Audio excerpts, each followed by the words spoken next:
Tokyo Disneyland and Tokyo Disney Sea are home to some of the greatest rides Disney have ever made. And with the recent opening of Fantasy Springs, that list just got even longer.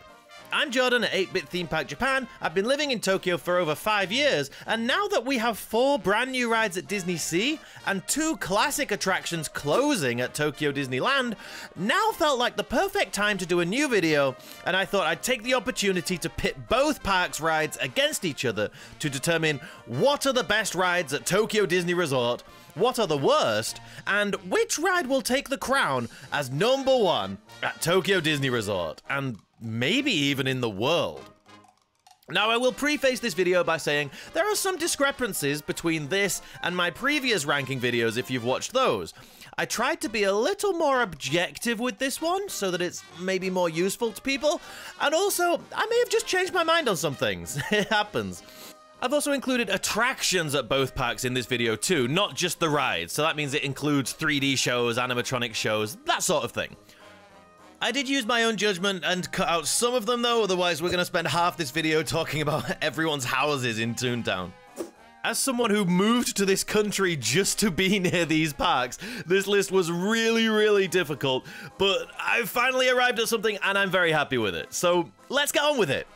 So we're going to start with what I believe is the worst attraction at Tokyo Disney Resort, and I think I'm not alone because it's always the one with the lowest weight, even on really busy days.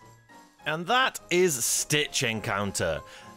This is one of those attractions where someone brings a microphone around the audience, you're interacting with a character on the screen, and some lucky people get to talk to the character and have them interact with them. It can be really sweet and a really special experience for children, especially if they're the one that is picked. The performers are wonderful and never fail to get some laughs and reactions out of the crowds, but with all of the other amazing stuff there is to do at the parks, sitting and looking at a TV screen just doesn't really do it for me. Not to mention that if you're watching this video, there's a good chance that you don't speak Japanese natively, and this show is only in Japanese, so I remember at one point thinking, I have to do it, I have to try it, you know, I live here, I come to these parks all the time, I have to try it at least once, and I just sat awkwardly at the back of the room, hoping that nobody would bring the microphone over to me. So yeah, I highly recommend skipping this one, and also, I wonder if it's even going to be around for much longer, because between Space Mountain and Buzz Lightyear going, like I said, this is the least popular attraction in the entire resort. It's right next to both of those others that are going to get this huge new refurb, so I really think Stitch Encounter is going to be next on the list of things to be upgraded, changed. I hope they do something really cool with it, we'll see. For number 58, we're gonna go next door to Tokyo Disney Sea, that beautiful theme park full of jaw-dropping attractions. They're not gonna have something silly where you just sit and talk to a character on a screen, are they? Yeah, they do. They do dress it up a lot more nicely, as, you know, everything in Disney Sea is dressed up a lot more nicely, whether it's a tiny little attraction or an enormous thrill ride. This attraction opened in 2009 and is actually inside the SS Columbia, which is pretty cool. We're invited inside to try out this new technology which allows us to talk to undersea life. And who do we happen to see under the sea? Stitch! It's Stitch again! It's just Stitch Encounter again. It's not. It's not Stitch. We get to talk with Crush from Finding Nemo and Finding Dory. Is he in that film? I'm not sure. From the Finding Nemo film franchise. Now, as I said, they do dress this up a lot more nicely, but it's exactly the same premise. It's the same thing. It's all in Japanese once again. Somebody brings a microphone around. It's exactly the same arguments that I had about Stitch. So, yeah. If you have young kids who speak native Japanese, they might love these things, but for everyone else, it's probably a skip. So that's the easy part over. From here, yeah, already, it started to get really difficult because I love all of the rides, and I feel like it's best to start with the flat rides, you know, the little things that just spin around or whatever. But even those are done really nicely at this resort, and some of them are absolute classics, and this one is one of those. Dumbo the Flying Elephant, it doesn't get much more classic than this. People have been enjoying this ride since 1955 when it first opened at the original Disneyland park in California. And it's worth bringing that up because Tokyo actually does have this older version where it doesn't have the cute water, it doesn't have the interesting cogs and things spinning, it doesn't have the two of them dueling with each other like in Florida. It looks pretty old and dated, it's just kind of plonked onto the concrete. It's that classic Dumbo ride experience, and you get to spin around and see the castle from the top. But hey, something had to go this far down the list, you know, and this is the one that I landed on. It also tends to have the longest queue between this, the carousel, and the teacups, so that kind of puts me off as well. I really don't do this very often at all. But if you want that iconic photo aboard Dumbo and that classic up and down movement of the vehicles, then give it a spin, you know what you're getting into. Speaking of these classic spinner rides in Fantasyland, I was really surprised to find out that this next one didn't actually open with Tokyo Disneyland. It opened 3 years later, which is crazy because you can't imagine Fantasyland without Alice's Tea Party. And yes, I did say Alice's Tea Party. Those of you who are familiar with other Disney parks around the world will probably know this as the Mad Hatter's Tea Party, but here it's called Alice's Tea Party, just to help with crossing that cultural barrier to make sure everyone understands it's based on the Alice in Wonderland movie. Again, there's not a ton you can say about this. It's the spinny, spinny teacup ride. If you want to do it, you're going to do it. If you don't, you're not going to. One really sweet thing that's unique to Tokyo's version, though, is that the cast members clap along with the music, and sometimes they even look happy to do it. We're going to go back across to Disney Sea for the next one, which would make this my lowest ranking ride at Tokyo Disney Sea. And to find it, we have to head inside Mermaid Lagoon. Now, this is an adorable indoor area, which is actually home to a real hidden gem, which I'm going to get to later on in the list. But it's also where the park kind of hid their little spinning rides. It's like they knew they needed to have them, but they didn't just want them to be outside like Dumbo and the teacups are that we just talked about. So they made this wonderful choice to create this huge indoor area where they can put these rides, as well as a restaurant and a shop and a big theater that's been empty for 4 years. Please bring a new show back in here.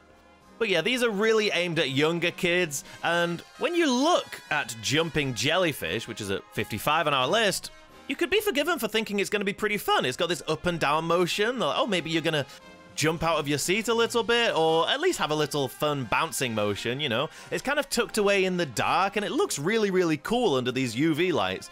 But when you get on board, you realize this is an incredibly slow-moving ride that's clearly catered to very young children. And for that, it's fantastic. They dressed it up wonderfully, it looks great, but yeah, don't expect this to be very fun. Just across the way from Jumping Jellyfish, the next on our list is going to be the Whirlpool. This, you could be forgiven for thinking it's the same as Alice's Tea Party, but it's a little bit different. You don't spin the vehicles yourself. They sort of go in like a figure eight. It's not a tremendously like spinny ride, so you're not going to get off it feeling sick. You're much more likely to get off it and feel like it was a bit dull. Again, clearly aimed at young kids, great for what it is, but something has to go at the bottom of the list, you know? And finishing off the trifecta of flat rides in the indoor portion of Mermaid Lagoon, which is known as Triton's Kingdom, at number 53 we've got the Blowfish Balloon Race. I put this higher than the other two because it does have a bit of speed to it, it does have a bit of thrill to it, and you get a really nice vantage point and a really nice view at the top. And just look at these blowfish vehicles, they're adorable. Look at this guy. Our next attraction is over in Toontown in Tokyo Disneyland, and I know I said at the start of the video that I'm not including all the little house walkthrough things and stuff. As fun as they are, they're just little walkthroughs, there's not much to say about them. But there's something very special hiding inside Goofy's house. You'll notice a sign out front that says Goofy's Paint and Play House. And as you walk through his garden that's filled with silly gags that are great fun to look at like the rest of Toontown, what you might not be expecting is that inside there's this interactive game where you use a variety of different Toontone paint splatters to redecorate Goofy's house. It's a really fun, really simple little attraction that never has much of a wait at all, and can be really fun, especially for little ones. The thing I love about it personally is it reminds me of being a kid when I used to go to Innoventions at Epcot at Walt Disney World, and just find these fun, small, interactive things that you could play around with for a few minutes. A really fun touch with this is that there are several different themes that are randomized, so you don't know exactly how you're going to be decorating Goofy's house. And every single one of them is full of little Easter eggs and things that are a lot of fun to find. So yeah, if you're wandering around Toontown, check this thing out, it's pretty cool.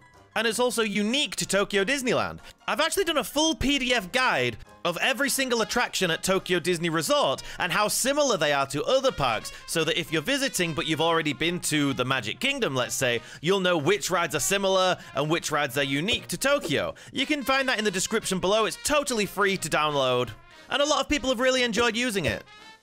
Okay, for number 51, we're going back over to Fantasyland to look at another one of the classic flat rides that is in every Disney park around the world.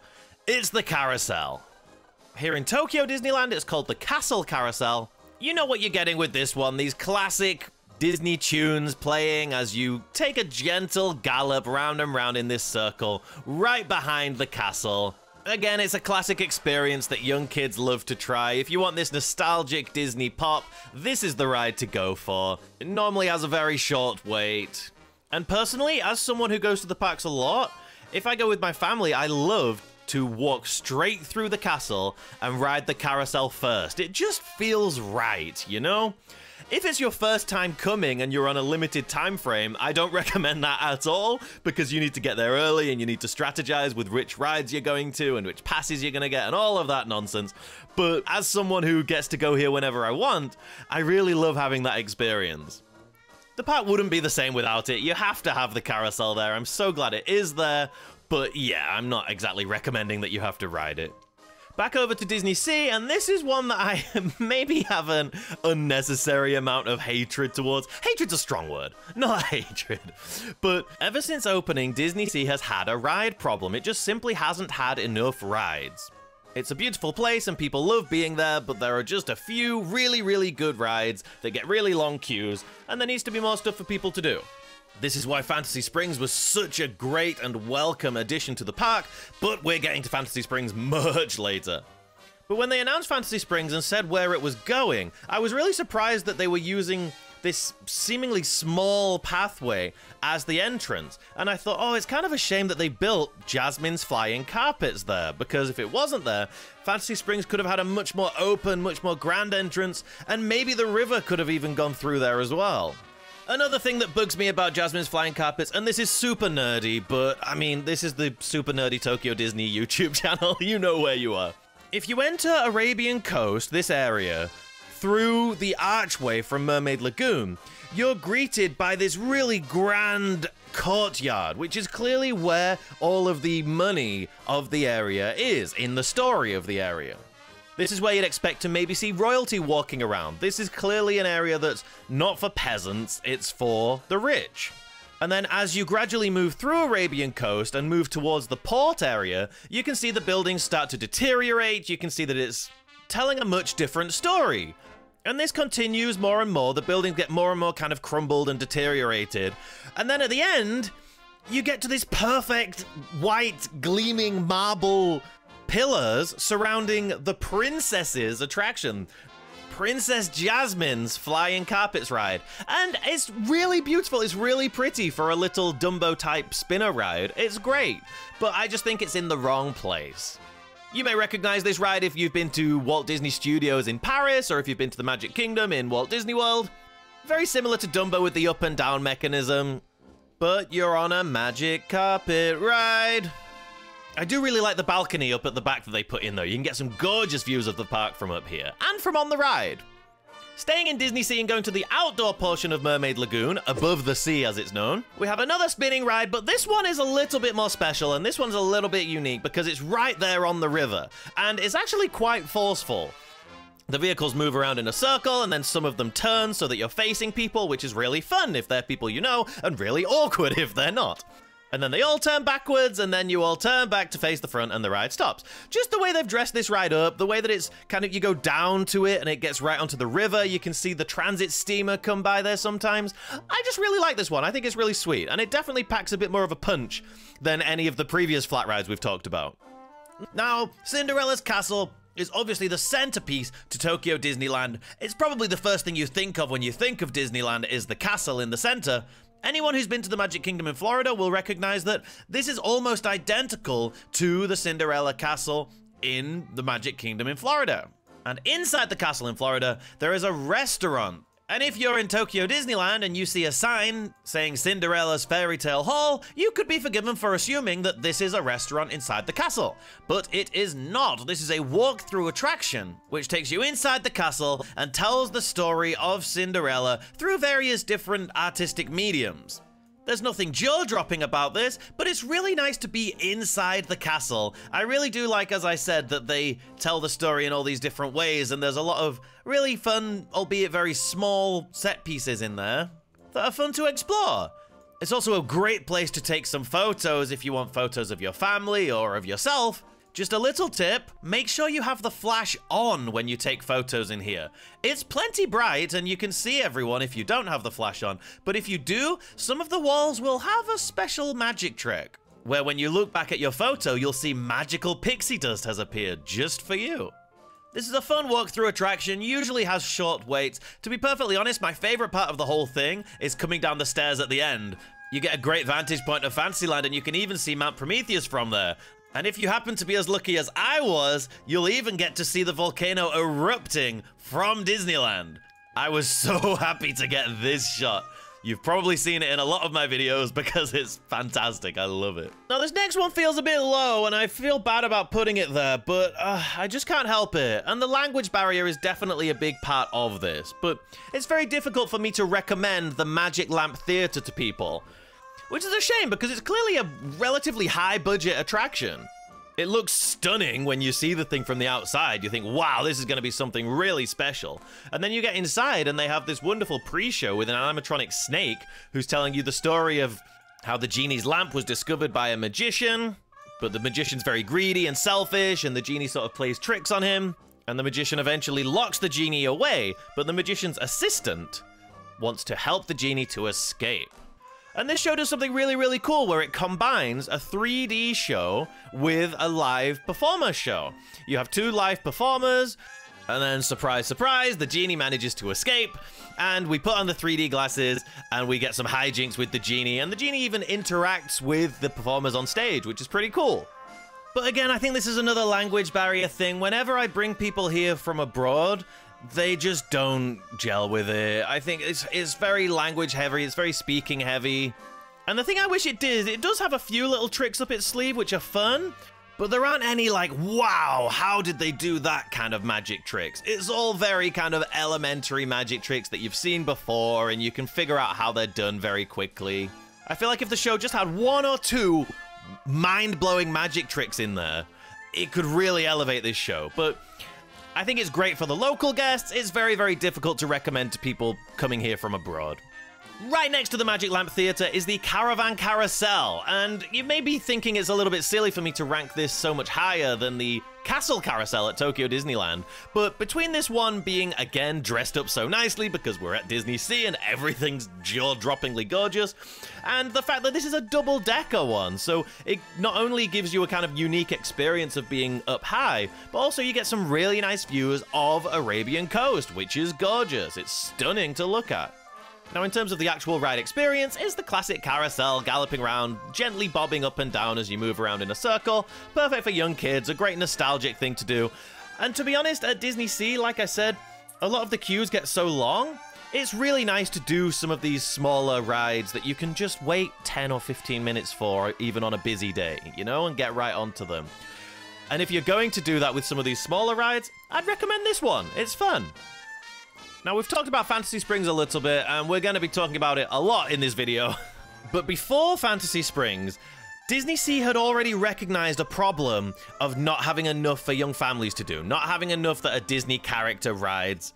And they tried to fix this with varying degrees of success. I feel like this ride was a really short-term solution to that problem. They took a beloved, but granted it had become unpopular by this time, attraction that was Storm Rider. In the Port Discovery section of the park, this was a simulator, which was not catered to young kids. It was catered to that Disney Sea demographic of older teens and couples. It was more of an action-adventure type of thing where you're flying around in the air, and it had this really amazing effect where this probe that you're using to try to harness the power of the lightning would suddenly crash through the ceiling of the vehicle. But as I said, sadly, its popularity was waning, and they saw an opportunity to change the ride. And rather than completely gut out the ride system and build something totally new, they reused this ride system and turned it into Nemo and Friends Sea Rider. And this is not Captain Nemo, this is Nemo the little clownfish. You might be thinking, oh, that's quite nice though, because they've got Turtle Talk with Crush and then they've got this Finding Nemo ride, so they must have a little kind of Finding Nemo land. Nope. These two rides are in totally different areas of the park. Okay. Now this ride does have a really fun pre-show, which has a great little effect which shows you that the big vehicle you're going to get into is going to be shrunken down so that you can communicate with ocean life.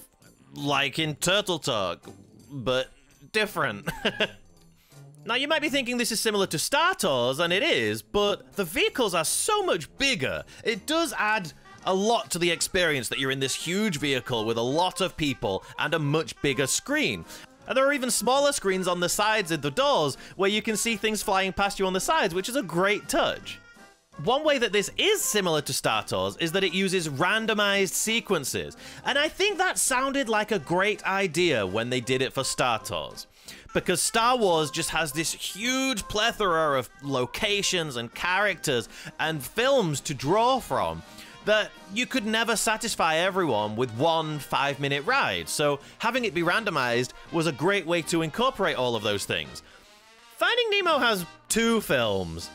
Everything's underwater. And I feel like the randomization is actually a detriment to this ride because the story has to, by design, be split into these different sections that can be swapped in and out without it affecting the overarching story. So that means there is no overarching story, really. You just kind of do one thing and then you do another thing and then you do another thing. And I think between that lack of continuity and the fact that this is a ride system that's much better to tell a kind of action story than a, oh, look at the cute little fishies kind of story, this one just kind of falls flat for a lot of people, myself included. Again, it is a ride that gets a shorter wait, so it can be a fun thing to do if all of the other queues in the park are very long, but just don't expect too much from this thing. You know, it can be a real tricky thing at DisneySea because they make everything look amazing when you first look at it. It's really hard to know which rides are the showstoppers and which ones aren't.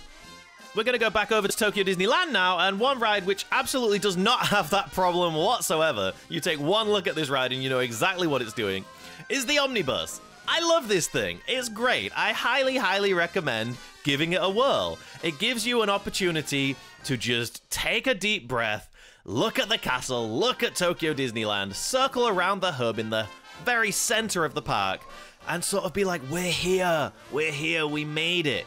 I think there can be such a danger when going to any theme park, but definitely Tokyo Disney parks, of being like, we need to do this ride, this ride, this ride, this ride, and then your day's flown by and you're like, oh, it's been so rushed, it's been so hectic.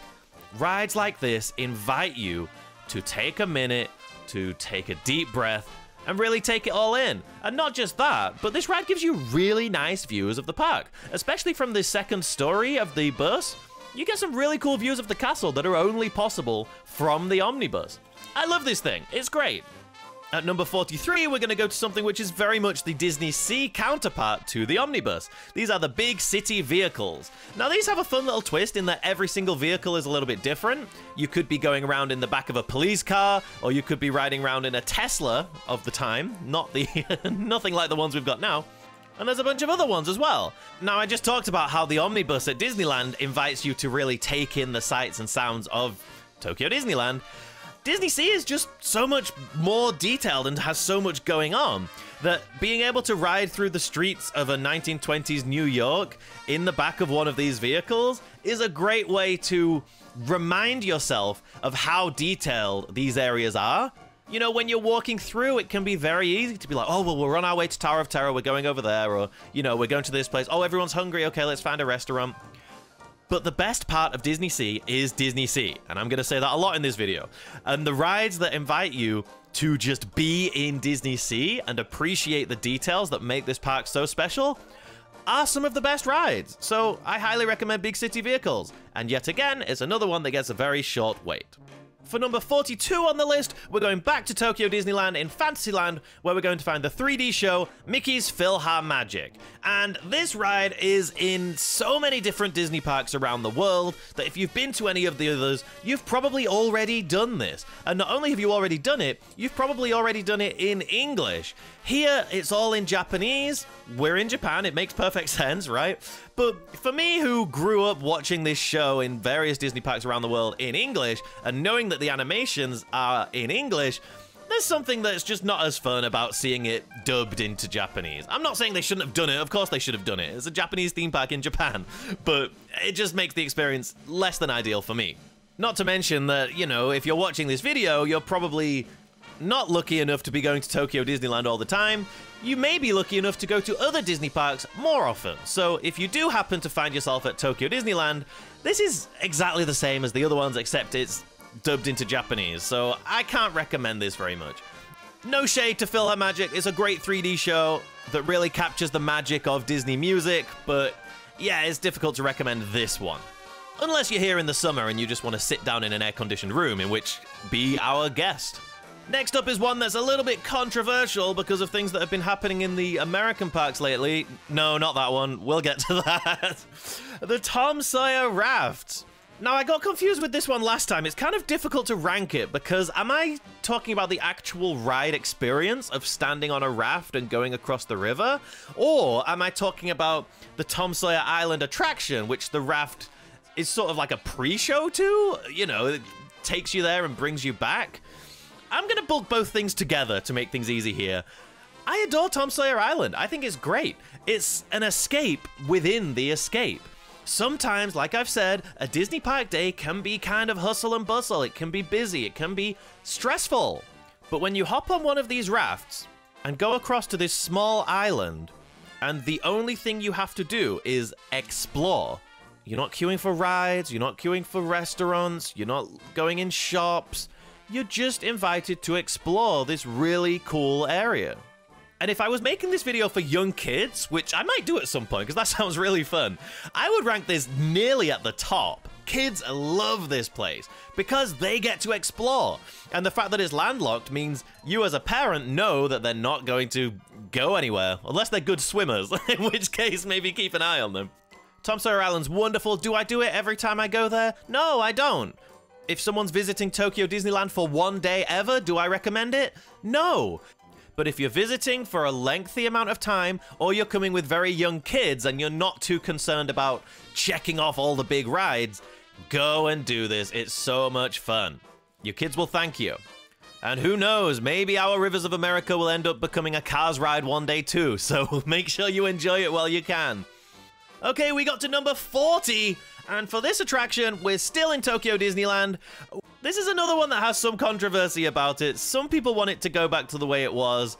I can't say I'd be angry if it did, but I do quite like it the way it is. It's a bit silly, it's a bit fun. The Enchanted Tiki Room, Stitch presents, open quotes, aloha, my, exclamation mark, close quotes. Yes, that's the real name. It's completely insane. And so is the attraction. And it's just fun and silly and cute. This is not the classic Enchanted Tiki Room, as you are probably aware just from the name alone. Stitch has crash-landed here, and he's causing havoc in the way that only he knows how. The whole show is basically a big tease of waiting for him to turn up and waiting for him to turn up, and then when he finally does, there's this wonderful animatronic, and it's really sweet. After growing up going to the Magic Kingdom and riding Stitch's Great Escape and seeing him in his kind of gnarly alien form spitting at people, it's fun to see him in a little Hawaiian shirt playing a ukulele and just singing along. It's really, really sweet. Again, it's a great one to get out of the heat or the rain or the cold, depending on which time of year you're here. I think it's a lot of fun. I think it's great. The show is entirely in Japanese, but if you ask a cast member, they will give you a small device which gives you English subtitles, so that's nice. I love these old animatronic shows, and the cool thing about Tokyo Disney is their maintenance is so good that all of the animatronics look brand new. It's so, so cool. And this next animatronic show is no exception to that. Country Bear Jamboree, still in basically its original form, just a lot of it's in Japanese. In the summer, we've even started doing Vacation Hoedown again this year for the first time since COVID, so that's great. That closes right before the Christmas event starts, so I'm really hoping that we get Jingle Jamboree back as well this year. I don't see why we wouldn't. If we're bringing them back, we're bringing them back. So that can really add to the fun as well, you know, that each time you come, it might be a different version depending on what time of year you're visiting. It's weird that they're doing the summer version up until November, but whatever. I'm glad that we got it back. That might just be for this year because they know that people are really excited to see it again after it's been away for so long. So yeah, if you're here in the summer and it's hot and you want some AC, or if it's rainy and you want to sit inside for a while, my best pick at Tokyo Disneyland is the Country Bear Jamboree. Love this thing. Classic Disney magic. And they're not singing Disney songs. Yet. So enjoy it while you can. Back onto the Western River now in Western Land, we're going to enjoy a ride that does involve a bit of physical exercise, but if it's not too hot, I do recommend trying this one out. The Beaver Brothers Explorer canoes can be a great way to get a much lower and really interesting vantage point of this beautiful area of Tokyo Disneyland. The instructors will help to guide you on the way and make sure that it's a really special experience, and this is really just one of those little nuggets that it's not a show-stopping thing, but this could be the ride that you make some really special memories on, you know? It's just that type of attraction. And one of many attractions that we have the river to thank for. Next is an absolute Disney classic, which I always do dirty, and every time I ride it, I'm like, you know what, it's better than I remembered. And then I go home, and I just always rank it low. I don't know what it is. The language barrier certainly plays a part once again. This is Jungle Cruise, and here it's actually called Jungle Cruise Wildlife Expeditions. In 2014, they updated it to change the script to fit a bit more fluently with the Japanese language instead of just a one-to-one translation of the American version. They enhanced the queue and the surrounding area to make it a lot more pretty to look at, and most notably, they added lighting and music to the ride, which really does add a lot. If you're gonna do this, I highly recommend trying it at nighttime for those reasons. It does end with a really gorgeous projection map finale as well. This is another ride that gets shorter waits in the park, and it's just a bit of classic Disney magic, so if you don't mind that the whole thing is in Japanese, give this one a spin. It's absolutely great. And whilst this ride hasn't had some of the recent changes to make it a little more family friendly, don't worry. All the elephants do still keep their trunks on in the pool. Next up is a ride that was added to Tokyo Disneyland in 2020 and became a cultural phenomenon. Baymax's Happy Ride is a simple spinning flat ride very similar to Mater's Junkyard Jamboree in California Adventure or Alien Swirling Saucers in Disney Hollywood Studios in Florida, but with one very important distinction. This ride plays one of 6 different songs as you spin around. Each song has its own dance routine, and the cast members, along with most of the guests, whether they're in the queue or standing next to the ride, or even riding the ride, will be dancing along and will know the dance moves to each ride. For this reason, it's still one of the most popular rides in the park, so I don't know if I can recommend waiting for it. However, you should definitely just go and look at the thing and just experience this phenomenon that is so uniquely Tokyo Disneyland. It really does encapsulate the difference in guest behavior here and just how into the parks the people are. As a ride, it's a fun swinging, spinning attraction. I actually had a really fun experience riding this with my mum and my daughter when my mum was visiting recently, and our vehicle was so heavy that I've never felt it jolt that much before. It was really fun. So if you want it to pack a bit more of a punch, try and get as many people in your vehicle as you can, because my god, I didn't know it could do that. Another ride that I created very special memories on recently, coming at number 35 in our list, is over at Disney Sea, back in Mermaid Lagoon. This is Flounder's Flying Fish Coaster. Now this is a pretty simple kiddie coaster, you can tell just from looking at it what you're getting yourself into. But as a parent of a daughter who was scared of going on roller coasters for a long time, having rides like this that are stepping stones to bigger rides can be so valuable. We were walking past the entrance of this ride, and I, half in jest, because she never wants to do these things, said, "Oh, do you want to ride this one?" And she just turned around and said, "Yeah." I was like, "Oh, okay." So we did it. She loved it, had her hands up the whole time. Said, "Can we do it again?" We did it again. And then the next day, she's like, "Right, I want to do Splash Mountain, I want to do Gadget, I want to do Big Thunder Mountain." And it just opened the gates to her, and now she's excited to try other things as well next time we go. Maybe Raging Spirits, maybe Center of the Earth. And it just made me realize how important having these types of rides is. You know, if you're a group of adults visiting the park, do I recommend this necessarily? No, but having these rides is so important and it creates those really special moments. And again, if you're visiting with a young kid and you're trying to ease them into the bigger rides, start with this one. Part of its brilliant design that makes it look even less intimidating than it is the fact that it's sunk into the ground. So you're not looking up at it. When you first look at the ride and get into the entrance, you're looking down at it. It makes the whole thing look smaller. The vehicles are really cute. It's a great starter for your kids if they're not quite confident to do the bigger coasters yet. Number 34, back in Tokyo Disneyland, very much in a similar vein, Gadget's Go Coaster. I rated this one a little bit higher because, one, I think the layout just packs a bit more of a punch to it, and also I really like the views that you get. I love the silly Toontown aesthetic. I just love that wacky, cartoonish world. I love spending time in there. And I love the shrunk down. I love the small things but big thing. It's just such a simple thing, but Imagineering always do it so well. And this ride is no exception. I think it's great. If you're visiting from California and you want to experience the classic version of this before they refurbed it and changed some things, this is exactly how it used to be there. So it's got that going for it as well. Over in the Tomorrowland area of Tokyo Disneyland, this is another ride you can find in very many places around the world. It's another one that's almost exactly the same here, apart from the language change, and that's Star Tours. Anyone who's ridden it knows how good this thing is. They also know that the queue is maybe even better than the ride. Tokyo Disney's no exception, the queue is fantastic. I just really feel like with this one, if you haven't done it before and you love Star Wars, check it out and you'll absolutely adore it. If you have done it before elsewhere and you're thinking, oh, is Tokyo's different? Do I need to do it there?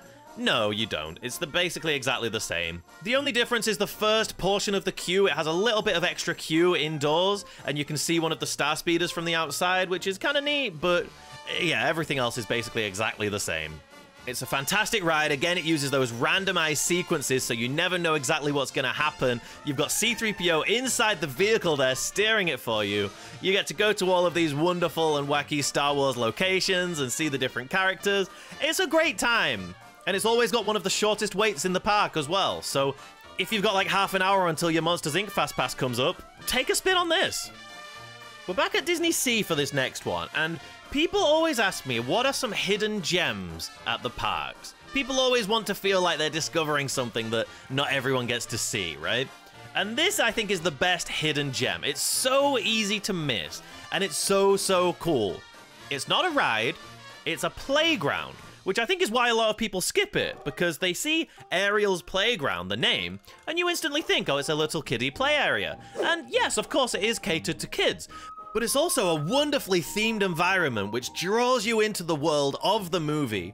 You don't know where anything is, you don't know what's around each corner, so it really encourages you to explore.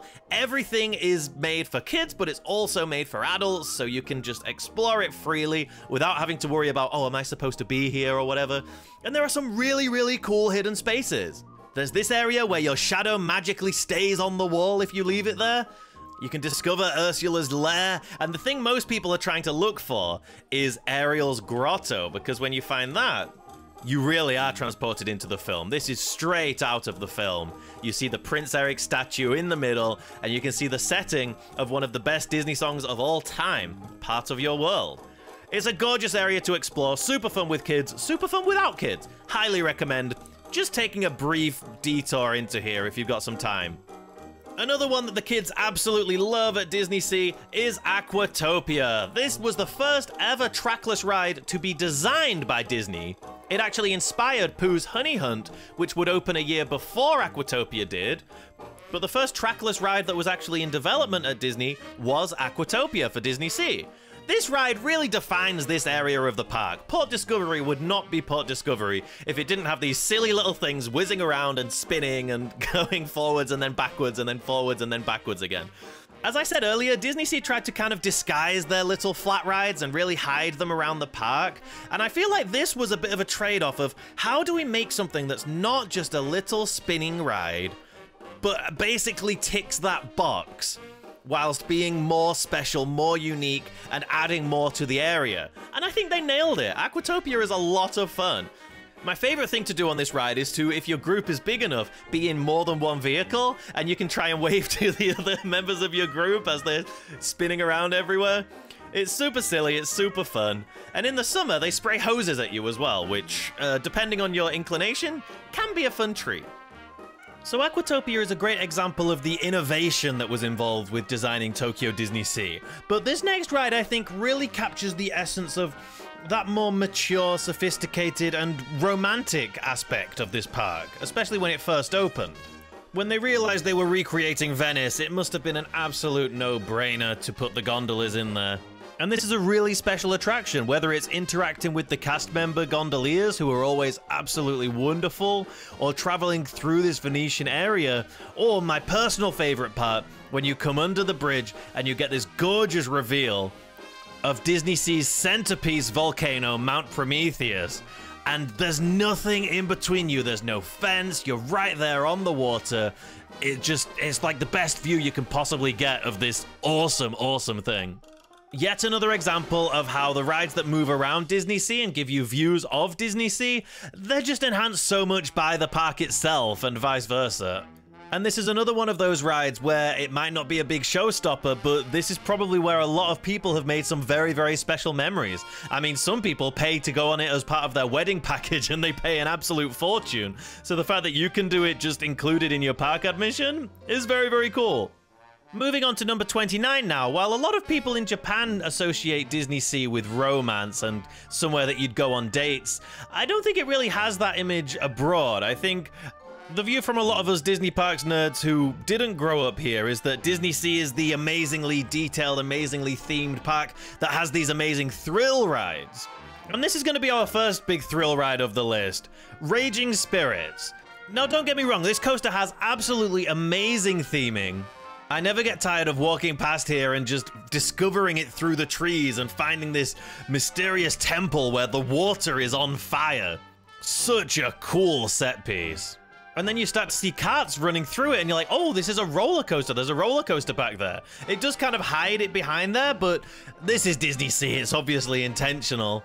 Because then when you join the queue, you get more of a look at the roller coaster and you go deeper and deeper into this excavation site. And whilst there's no explicit storyline to the ride, clearly something funky's going on and we are not supposed to be here. Now, me talking about the importance of having these kind of starter coasters, my first coaster kind of rides, getting younger guests and older ones more familiar with thrill rides and building their confidence up, this is an absolutely perfect my first inversion, my first looping roller coaster. Now, the first time I rode this, I was sort of bracing myself because it's a clone of the Indiana Jones and the Temple of Peril roller coaster at Disneyland Paris. And those two rides are such great examples of the difference in maintenance done by Disneyland Paris and Tokyo Disney. Because yes, their ride is quite a bit older as well, it has to be said. But that ride is so rough. The one in Paris is really, really rough. It rattles you around to no end, whereas Raging Spirits is so smooth that it verges on being dull. And the way that this coaster is paced, it's not like Big Thunder Mountain or something where you go up a climb hill and then it's like wee, wee, wee, wee, wee. It really paces its thrills and really builds anticipation into that big loop. You go up the climb hill and then you go down one dip and you turn around a corner slowly and go down another dip and turn around another corner slowly and then finally take the dive into the loop. And then it basically runs out of steam and heads back into the station. It's a short ride. There's no like indoor section with really amazing theming or anything. I mean, the theming is great, but there's not like a dark scene or anything. What you see is what you get with this one, and there's nothing wrong with that. It's a great little coaster, but it is a little coaster, and amongst the park's thrill rides, yeah, this has to be at the bottom. It has some stiff competition. So we're getting into some of the more popular rides at the parks now as well, and this next one, for a very long time, was the most popular ride at Disney Sea. That crown was taken away by another one that we'll get to a bit later, but this ride still does get very long waits, especially compared to the versions in other Disney parks around the world. Toy Story Mania is a shooting ride where the entire ride you're just looking at flat TV screens. You do wear 3D glasses so they kind of pop out, but that's what it is. Having said that, it does that about as well as it could. It's a really fun ride. Younger guests absolutely love the game aspect of it. And between the exterior of the ride and the queue, There's enough great theming to sink your teeth into that once you get on the ride and it is all screens, you can kind of be in the mood for that. Again, this does have basically identical versions in the Florida and California Disney resorts, and if you've done those, you've basically done this one except for the queue. So it's difficult to recommend taking a significant amount of time out of your Disney Sea visit if you have been or are likely to go to the American parks anytime soon. And even regardless of that, I mean, some people really, really love this ride, but I just, compared with other rides in the park, I just don't think it's worth that wait time, especially on busier days when it gets well over an hour. Like, you could wait a lot less for some other rides that are going to be way further up this list. Having said all that, it's a fun ride and I do really, really enjoy it. I just wish it was like a 15 to 20 minute wait all the time instead of considerably longer. So some people will probably think I'm crazy for putting Toy Story Mania, this really modern, cutting-edge Disney ride, below some of the much older stuff that's coming up, but I can't help myself. We're not going to Disney parks to play a Nintendo Wii game, are we? We're going to Disney parks to be immersed in these worlds, and I think that the old Fantasyland dark rides do a wonderful job of that. Are they short? Yes. Are they dated? Absolutely. Are they charming as heck? Yes, they are, and we love them. This next one at number 27 on our list has a very special place in my heart because the veterans to this channel who've been with me from the beginning will know that I recreated this ride in pixel art form. That's where the name of this channel came from, 8-Bit Theme Park. I later on realized that it was fun to make videos about Tokyo Disney and help people with their trip and get people more information about this unique resort that I'm lucky enough to live really close to. If you fall into that category and you're not subscribed already, you should do so. I release videos every single week about the Tokyo Disney parks. Like I say, I live here and I go there all the time, so I never run out of new things to say. But yeah, it all started with a pixel art recreation of Pinocchio's Daring Journey. And this really is that classic Disney magic. Get on a tiny little 4-person vehicle, go through these sets with really basic animated figures and gorgeously painted, albeit mostly flat, sets, and relive this classic Disney movie.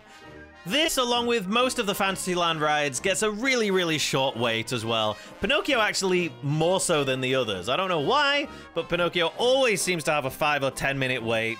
And you may as well just whip around it. Why not? It's so much fun. I do think they send the cars around this one a bit quicker than they do in California and Paris. I might be wrong, but especially the first time I rode it, I really felt like, oh, they're rushing you through this thing. But whilst it's the bottom of my list for Fantasyland dark rides, it still beat every other ride that we already talked about, so I definitely think it's worth checking out. Whilst we're on the topic of Fantasyland dark rides, the next one I'm putting in is Snow White, and I feel like, objectively, maybe these two should have been the other way around. Pinocchio is a bit longer, it's a lot more coherent, it actually has a happy ending. But I kind of like that about Snow White. I like that it's basically a haunted house, ghost train type ride. It only has one scene in it that even attempts to make you smile. Everything else is just skeletons and that horrible hag looking right at you, and trees coming to life like they're trying to pick you up off the ground. It's a gnarly, spooky thing that's supposed to scare people, and considering they got rid of the one in Florida and they transformed the one in California into a much more happily ever after kind of fairy tale story, it's a real blast from the past to get to go on a Snow White ride that's just scary. And yeah, while the other rides end with happily ever after, this one ends with you being crushed to death by a boulder. Yay! Back over to Disney Sea now for number 25, and that's 20,000 Leagues Under the Sea. This is a very, very unique ride, which, if you're even slightly a theme park nerd or a ride nerd, you should absolutely check this one out. It's one of a kind. It's one of those rides that you're amazed that they got away with it. It's shocking that they were able to build this thing. But I do think with the exterior of this ride being so good and the area it's in being mind-blowing, it really does set up your expectations for something absolutely jaw-dropping, and as good as it is, it's not quite that. You'll board a submarine that sits around 6 to 10 people, and you're each given a small round window to look through. If you're claustrophobic and you don't like tight spaces, this might be one to miss, because you really are just locked in this little box for 5 minutes or so. through the magic of Disney Imagineering, it then appears to plummet into the water, and the way that the sets are dressed up and the way that it's small details like the way the seaweed moves, the way that the light glimmers through things, it really feels like you're underwater, and it fools a lot of people. But there's not water constantly damaging the sets and animatronics in there. Yeah, they learned their lesson eventually. Whilst you're constantly being communicated to by Captain Nemo and his crew during the ride, and that is all in Japanese, it's not difficult to understand what's going on. You're in a submarine, and then a giant squid attacks you, and there's electricity flying everywhere, and then it gets very dark, and you go down again. Until you see some adorable little blue critters who help you out. I think the thing with this ride is it doesn't quite capture the kind of magic and nostalgia of those old Disney dark rides, but it also isn't quite edgy and dark and thrilling enough to really be like a big Disney thrill ride. It sort of tries to straddle both ways, but you can't fault them for trying something very, very new and interesting with this thing. It does have some interesting tricks up its sleeve as well. Along with the diving under the water illusion, you also have a little joystick that you can control a spotlight with to light up your surroundings. This is a really great way to not only immerse you in this idea that you are in a submarine and you have some level of control and autonomy, but also it encourages you to explore, it encourages you to look around, and it really lets you own the feeling of discovery when you yourself have controlled shining this light on something, rather than the ride just telling you to look at it. Absolutely one-of-a-kind attraction, a piece of Disney history. You have to experience this if you're going to Disney Sea, and again, you're not claustrophobic. But yeah, there's a lot of great rides in this resort, man. I had to put some of them above this. One of which being the Western River Railroad. Now, while Shanghai Disneyland is the only Disney castle park without a train, Tokyo Disneyland is the only one to have a train with only one station. The Western River Railroad is not a mode of transportation to get you from one place in the park to another. It's a ride in its own right. You get on it with the sole intention of having a nice ride on the train. And whilst I do find myself kind of missing that experience of, oh, we're right next to the train station, shall we just hop on and then get off at the next stop or whatever, it's nice to have this kind of invitation to be like, no, this is the experience. You're not just riding this to get to somewhere else in the park. This is a ride and you can enjoy it. And this is thoroughly enjoyable. It's one of the rides in this park that really immerses you in this completely other world. You know, the chances are that the last train you rode before this one was the train into Maihama Station through this enormous modern city, and now a short walk away from that train station, you're able to ride a steam train around this river? It doesn't get much more transportative than that. This is another one that gets relatively short waits in the park as well. And it's what my mum would call a nice sit down. It's a ride that you can sit down on for a while, rest your feet, whilst also not feeling like you're missing any of the park. You're getting an excellent view of so much of the park, and you even get to see a lot of parts of the park that you can't see from anywhere else. Okay, back over to Disney Sea now, and we're finally getting into Fantasy Springs. And this was the hardest one, because in my heart, this ride is number one. In my heart, this is the greatest ride I've ever been on. It just fills me with joy. I absolutely adore it. But it is a 1.5 minute ride where nothing moves except for one thing. And I have to just come to terms with the fact that the majority of people might not think that that's the best ride in the world. They're wrong, but I have to make this video for a broader audience, I suppose, than the people who are as brain broken as me as to think this is the greatest thing on the planet. Fairy Tinkerbell's Busy Buggies is just a joy from start to finish. Tokyo Disney Sea desperately needed something for young kids to do, and this is something that tiny children will absolutely love, I'm sure. And I love it too! The sign at the front of the ride is absolutely gorgeous. The queue is full of these wonderful small things but big, but they're so much more detailed and nuanced than like a plastically Toy Story Land kind of style. And we board this buggy that was made by Fairy Tinkerbell because it's Tinkerbell the Fairy from the Tinkerbell movies, not Tinkerbell the Pixie from the Peter Pan movie. Fairy Tinkerbell is a tinker, so she makes things. And she's made this vehicle for us to use because her friend Cheese, the mouse, is taking a day off for his birthday. But someone has to do his workload, you know? They're a busy bunch, these fairies. So we have to pick up the slack and help Cheese out on his birthday. How do we help him? Well, apparently by gently swaying and spinning through some themed environments. As is often the case on theme park rides, the way that we save the day as guests is by sitting nicely with our hands, arms, feet, and legs inside the car at all times. But you whirl through these gorgeous sets. Yes, like I said, nothing moves, but they're very, very pretty. We go through the worlds of spring, summer, autumn, and then winter, which really does have a nice change of pace. And it's really a nice detail that you feel the vehicle kind of sliding on the ice a little bit. Until finally, we see the birthday mouse himself, Cheese, in all his glory, gobbling up his birthday cheese. They named the mouse Cheese because every time they say cheese, the mouse would come to them.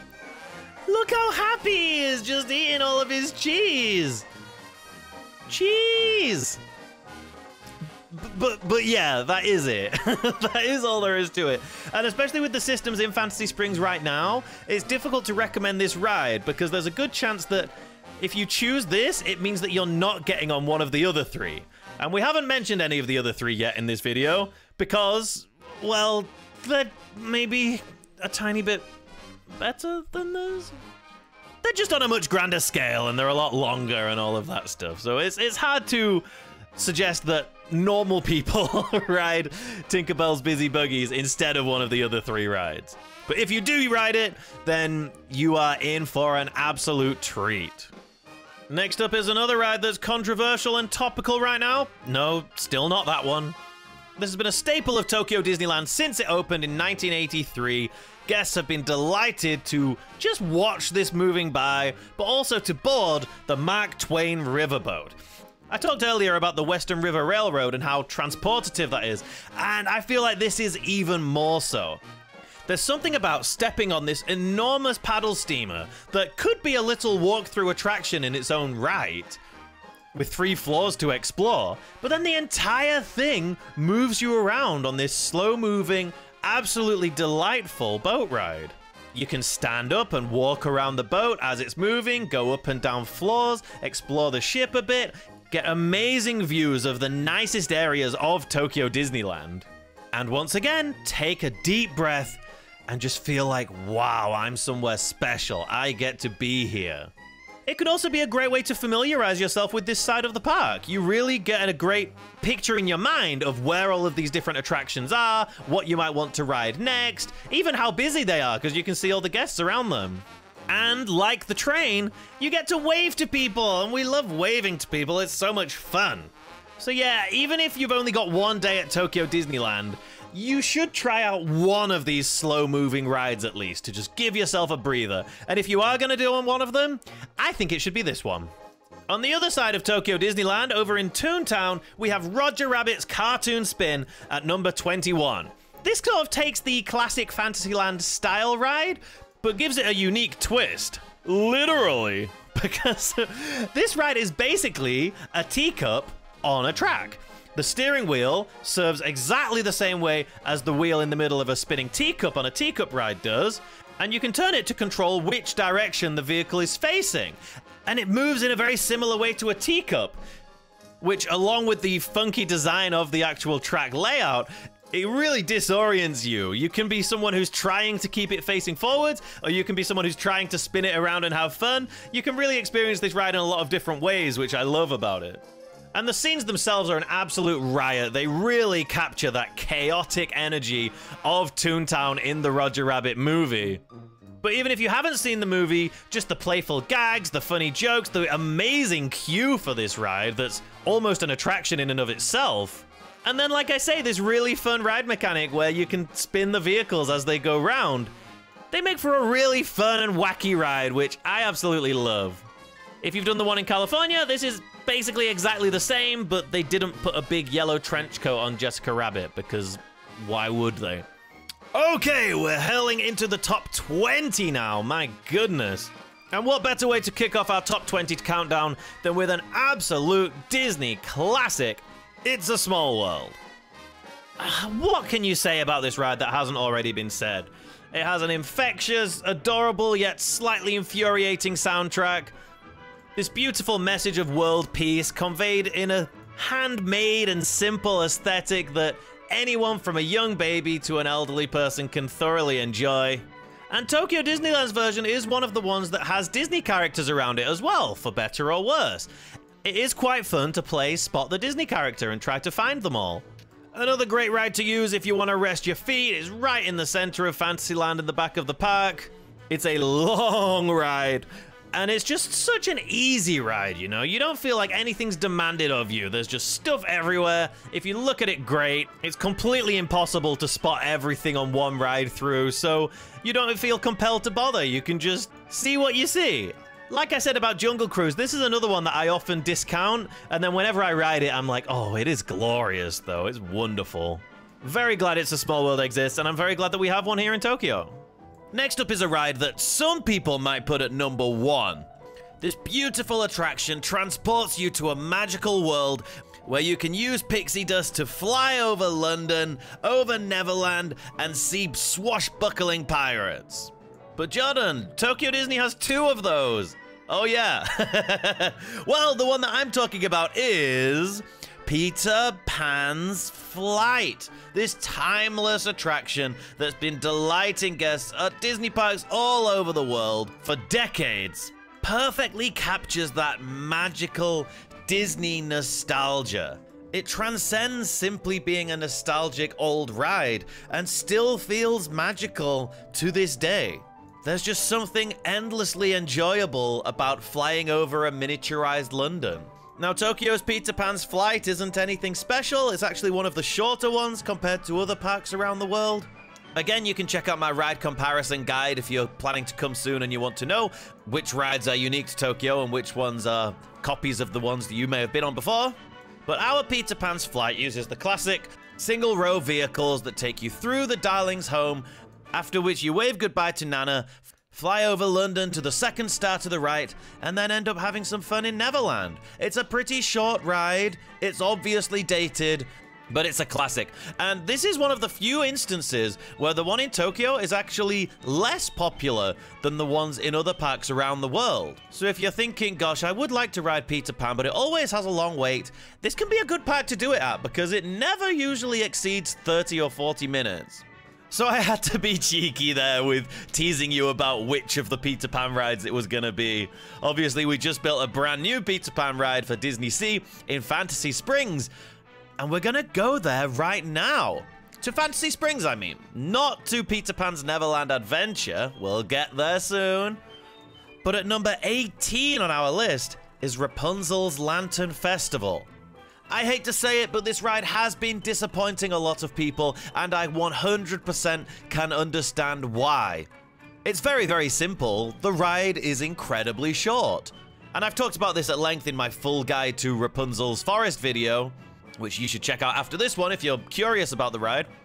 But when you see the tower, and you can see this gorgeous Rapunzel animatronic singing from the tower, and then you see these big boats going by, you can even get a glimpse of Flynn tucked away in a cave holding onto his satchel, and then the boats disappear into this enormous rockwork. A lot of people reasonably assume that this is going to be a substantial ride. You know, Disney have been making boat rides for decades and decades, and we're used to boat rides that are over 10 minutes long. This is also the only Tangled ride in the world, and with the huge amounts of money that they were putting into Fantasy Springs, a lot of guests assumed that this was gonna be a big deal. I think this is why they named the ride Rapunzel's Lantern Festival. I think that's their way of trying to communicate that this ride is all about the Lantern Festival. It's not a retelling of the entire movie. You're not going to see all the different settings and all the different characters. You're going to the Lantern Festival. And once you've gone inside and you've seen these 2 tiny scenes and then all of a sudden you're at the Lantern Festival, it kind of gives you whiplash and you're like, oh, we're there already? Okay. But then you slowly hear the music fading in. You turn and start to see all of the lanterns reflecting in the water, and you see Flynn and Rapunzel singing to each other on their boat. You circle around the scene, the walls covered in projected lanterns that make it seem to go on forever. And they absolutely nailed this scene. Out of all of the stuff in Fantasy Springs, this was the one that made me the most emotional. I mean, it's a beautiful song, like I could just listen to the song and sort of get teary-eyed, but they did a fantastic job of bringing this scene to life, and it's really sweet. I mentioned earlier in the video that Disney Sea's original intention was that it was for couples. It was a romantic getaway. And it's pretty cool that, you know, while some people argue that this kind of Disney movie IP land doesn't belong in Disney Sea, they really captured that romantic aspect of the park with this ride. But yeah, when you're comparing it to other rides in the park, especially some of the longer boat rides that we're used to, as gorgeous as that scene and the tower are, there's just no getting past the fact that it's a very short ride, and it does leave a lot of people feeling shortchanged. It's for this reason that I wish they would sell the DPA, the queue skipping pass for this ride, at a cheaper price than other rides in the park. It's pretty silly that it's the same price, or even more expensive in some cases, than other rides that we haven't even got to in this video yet. Next up is our last walkthrough attraction. You may be shocked to find one of those this high up the list, but basically the reason I wanted to include walkthrough attractions in this video to begin with was so that I could shine some light on Ariel's Playground that we talked about earlier, and also because when you're talking about the best things in either park, I have to talk about Fortress Explorations at Tokyo Disney Sea. You know when you walk in the park and you see the volcano, and you see that kind of palace in front of it? This is that. And whilst Tokyo Disneyland put a sweet little walkthrough in their castle, this is not just a small photo op thing. This would be more comparable to Tom Sawyer Island. It's an enormous labyrinth of areas to explore and discover, all of which given that amazing Disney Sea level of detail. In fact, this attraction is sort of a microcosm of Disney Sea because they're happy for there to be amazing areas that you just miss, that you don't even find, because that's a worthy trade-off for letting some guests discover these things and be rewarded by these beautiful environments. There's a full ship that you can explore. There are miniature ships that you can control in a small area which even has rain falling sometimes. There's an actual camera obscura which uses mirrors to project a live feed of guests in other areas of the park without using any electronic technology. There are cannons you can fire out into the harbor. And best of all, the beating heart of this attraction, and in my opinion, the beating heart of Tokyo Disney Sea, the Chamber of Planets. Only at Disney Sea could something so beautiful be hidden in the middle of the park. As you walk into this place and hear Gregorian chanting and see the planets moving overhead, you really realize that you're somewhere incredibly special. That's one of those moments when you're like, how on earth did they get away with building this? As you continue exploring, you'll discover that there are descriptions of each of the planets, each one with a wheel in front of it. And if you turn the wheel, you can physically control not only the planets orbiting around the sun, but the planets rotating themselves through this elaborate mechanism of conveyors and belts that I'm not 100% if it is, but seems to be entirely manually operated. It doesn't seem like you're controlling something electronic or anything. It's a beautiful space. Fortress Explorations is an amazing area to explore and discover. And this is also where the Society of Explorers and Adventurers began. For those who don't know, this is a fictional group that ties together different rides and attractions from Disney parks all around the world. A lot of Disney parks nerds are obsessed with it. I have to say I'm one of them. And this is where that began. And it actually began not with fictional characters, but with real life explorers and adventurers. It's also worth mentioning here that there is something called Fortress Explorations The Leonardo Challenge.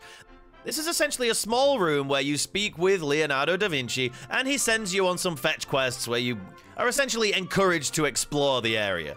It's entirely in Japanese, and honestly, it doesn't add much to the experience anyway, so don't worry about that, but do go and explore this area if you're lucky enough to be in Disney Sea. Oh, Disney Sea is so pretty. I want to be there right now.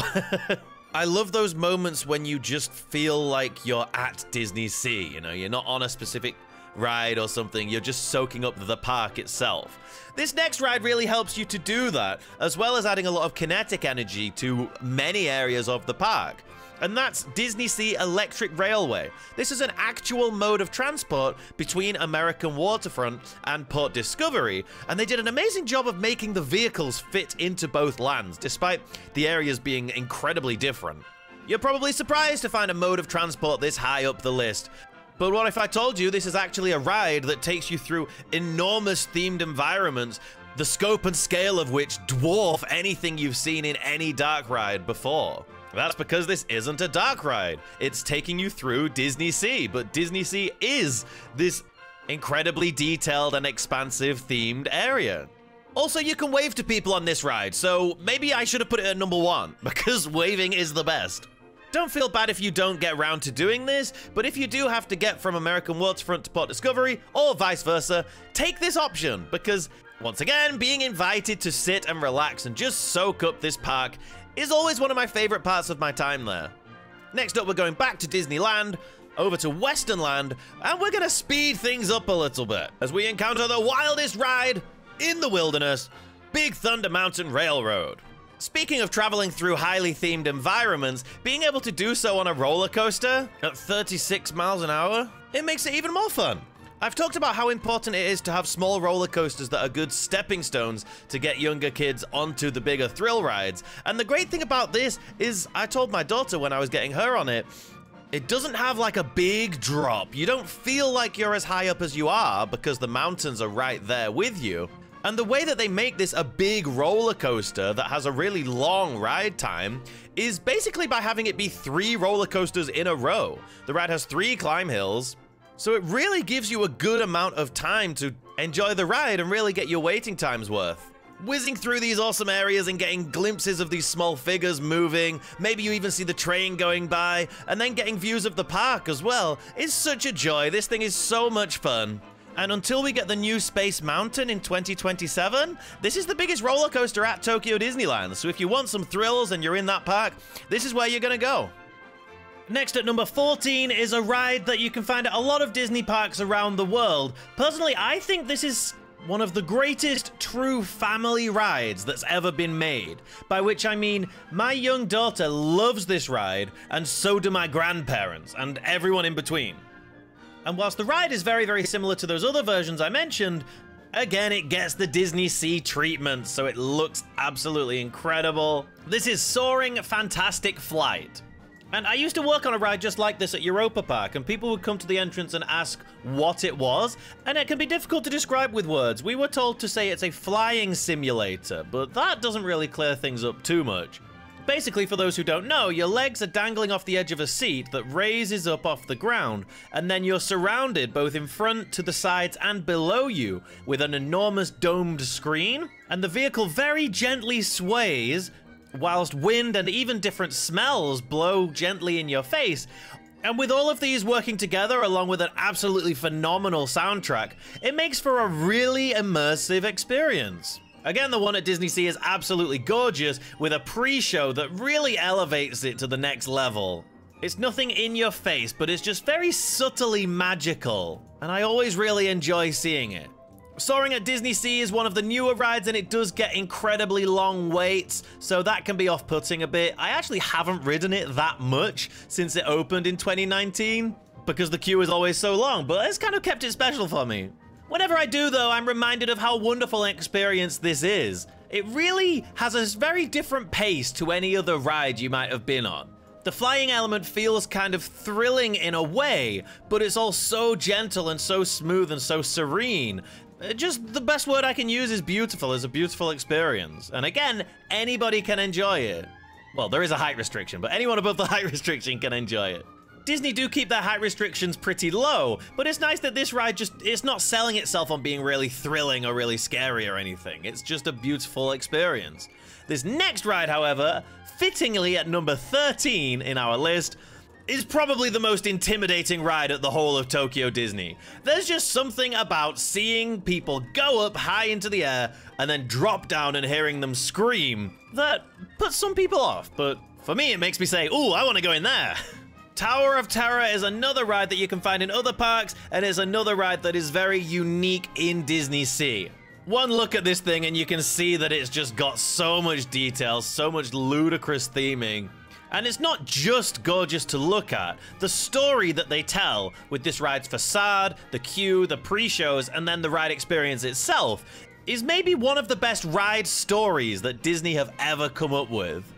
Through the queue line, you become familiar with Harrison Hightower, the owner of this hotel, who would brazenly travel around the world, taking artifacts by any means necessary to add to his collection. This eventually comes to bite him in the bottom when he takes a cursed idol, which, on New Year's Eve 1899, when the elevator to Harrison Hightower's private penthouse suite comes crashing to the ground, was the only thing left in there. Granted, most of this story is told in the queue and the pre-show, but hey, that's all part of the experience, right? And it's constantly building up anticipation, building and building, until you finally get into the vehicle, and then you raise up and up and up, and finally get that dropping sensation. Now, the thrill aspect of this ride is a little lacking compared to the other ones around the world. For one, you have an over-the-shoulder seatbelt, which doesn't really let you jump out of your seat too much, which for some people may sound like a nice thing, but for me, it's terrible. And also, it's just quite a short sequence. It kind of goes up, down, and then it's finished. The other ones can be a bit more erratic and a bit longer. Having said all of that, if you care about storytelling on rides and beautiful theming at all, which, considering you're like 75 minutes into this video, you probably do, you absolutely must check this one out if you're ever at Disney Sea. And I think when it opened 5 years after the park opened, this is what cemented Disney Sea as not just a beautiful place, but we can actually keep up with that park. We're not going to just add random things in. We're going to keep up with that level of immersion, with that level of storytelling, and with these incredibly high budget thrill rides. Again, the park is just so gorgeous to look at that this next one will probably shock some people, but in the spirit of the best part of Disney Sea being Disney Sea, there's one ride where whenever I ride it, I'm like, oh, I'm here, I'm here. I'm at Disney Sea, this is phenomenal. This takes you through every area of the park, except for Fantasy Springs, and lets you enjoy them all at the perfect pace from a really unique vantage point. This is the Disney Sea Transit Steamer Line. Sort of the blood vessels that flow through the veins of Disney Sea all around this park. Yes, it's a great mode of transport, but there's also an option to do a full round trip, and that, I think, is when the ride really shines. It's fun getting from A to B, you know, and having this fun experience along the way, but when you just take a full circuit tour, and you know that the entire purpose of your ride is to soak up this phenomenal park, and then every single time you go into a new area, you get a big reveal. And even the soundtrack on the boat changes to match the different area that you're going through. It is so impressive that this park was so well designed that not only does it look phenomenal as you're walking through the paths and you get all these reveals into the next areas and all that, but you could be forgiven for thinking this entire area was designed just for this boat ride. The reveals into each area are just perfect. You get amazing views of everything. You somehow are able to see every single thing in the park from this boat. And if you do it at nighttime, oh my word. Yes, it's a great way to get from Lost River Delta at the back of the park to Mediterranean Harbor at the front of the park at the end of the day, but do the round tour. It's so good. And some of you are going to think I'm crazy for putting this above things like Tower of Terror and Soaring, but you ride this at nighttime and tell me I'm crazy, okay? This next one, I kind of wish I could put it further up the list, but it just has one big problem that is difficult to get over, which is a shame because it's based on one of my favorite Disney movies. This is Monsters, Inc. Ride and Go Seek in Tomorrowland at Tokyo Disneyland. And in this ride, you play a big game of hide and seek with Sully, Mike, Boo, and all the other crazy monsters around Monstropolis. You do so with the assistance of a flashlight, which when you shine it on one of the Monsters, Inc. helmets, something will always happen. Some people didn't like that there's not a score and like a game aspect to it. I couldn't disagree more. I absolutely love that this encourages you to explore what's there, and every single time you hit something, you get a real payoff. It's not like Buzz Lightyear where you shoot something and you get to see your number go up.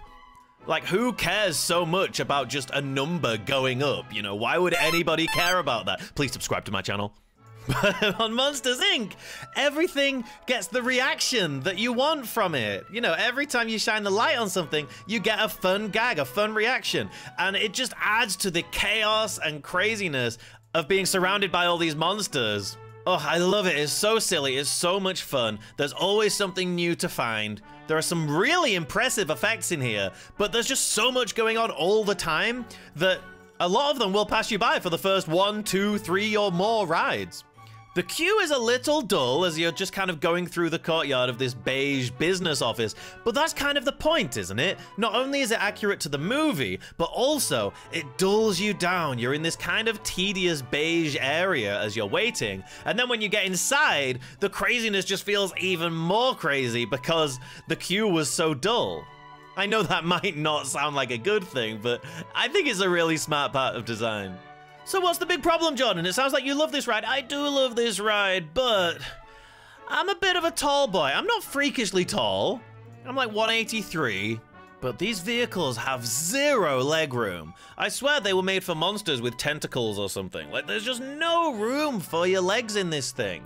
Which can mean it's hard to sit next to another adult sometimes, which sucks because this is really one of those rides where you want to be sort of laughing with the person next to you and saying, oh, look at what I just pointed at and all that kind of stuff. And then to add insult to injury, the ride has this really unpleasant habit of stopping very, very suddenly. Like if there's a vehicle that's waiting in front of you, instead of just gradually slowing down, it will suddenly slam the brakes on, which is really unpleasant. I can feel my knees right now just talking about it. But if you're lucky enough to not have long legs, or you can get over it, like you do forget about it eventually. This is a really super fun ride. I absolutely love it. I love seeing so much budget go into something that's just silly. Like a lot of the rides we're gonna get into have really strong emotional reactions that they want from their guests, and they do an amazing job of eliciting that. I love that this ride just put all that money into being silly and funny and fun. One of the best, one of my favorites. I always try to ride it when I'm at Tokyo Disneyland, and you should too. Okay then, friends, you made it. We're up to the top 10, if any of you are still watching this. The top 10 rides at Tokyo Disney Resort. Let's go. Number 10, we're back in Fantasy Springs, the newest area at Tokyo Disney Sea. If you've been paying attention, you'll know that we still have 2 of them left, so which one is this gonna be? This is the ride that I thought was gonna be the big one. I really am surprised that this isn't the big ride that got everyone talking. Having said that, I think the other ride may have kind of stolen this one's thunder, because if this ride just opened on its own, I think people would love it. You may have already cottoned on, I'm talking about Peter Pan's Neverland Adventure. This is a 3D simulator, but if you've ever ridden the Spider-Man or Transformers rides at the Universal parks, it's that type of simulator. For those who don't know, these are kind of not really simulators, but they are. They're actual vehicles that move through an actual physical set. But what they do as they move is they go from screen to screen to screen, and as they stop in front of the screens, they sort of shake and move and kind of become a simulator, and then it moves on to the next scene and moves on to the next scene. And whilst you are looking at screens most of the time, the cool thing about this is that they're integrated with the physical set, so it's not just screens. So that's why some people were a little disappointed to find when they rode Peter Pan's Neverland Adventure, the physical elements were sorely lacking, and it really is 99.9% looking at a screen. Now, whether or not that's a bad thing, we can have a whole video about that one day, but I have to say, between looking at the Neverland Mountains, getting in the queue and exploring the Lost Boys hideout, meeting them in the pre-show, and then getting into the station, before you've even boarded the ride, it's a magical experience. But the ride itself is absolutely fantastic. It's so much fun. You do so much. It's really, really long. And you really get to explore Neverland in a way that it feels like you always ought to have been able to. You know, I made the joke earlier about it doing exactly the same things as Peter Pan's Flight does, which is true. It does the same things storyline-wise, but in a different order. But having said that, this ride system and using screens and CGI animation, it just feels so perfect for this property, because there are so many different places you want to go. There are so many characters you want to interact with, and You want to go from battling around Skull Rock with the pirates and having this kind of action ride to also being able to have something that's more similar to Soarin', where you're slowly gliding over London and over Neverland. And this ride system gets to do both of those. It almost feels like two rides sort of glued together. It's like someone said, okay, let's have like a slow moving, flying over London, flying over Neverland ride. And then another team was like, no, but what about we want to see the Lost Boys and we want to look at the pirates and we want to go to the Indian camp and all this stuff. We want it to be like an action ride. And they were like, well, let's just do both. You know, one of the biggest complaints you get about theme park rides in general is, oh, you wait 2 hours for a 1-minute ride. This is a pretty long ride, and I think that's really cool. Having said that, you know who doesn't think it's cool? People with motion sickness. Because it's a very long ride.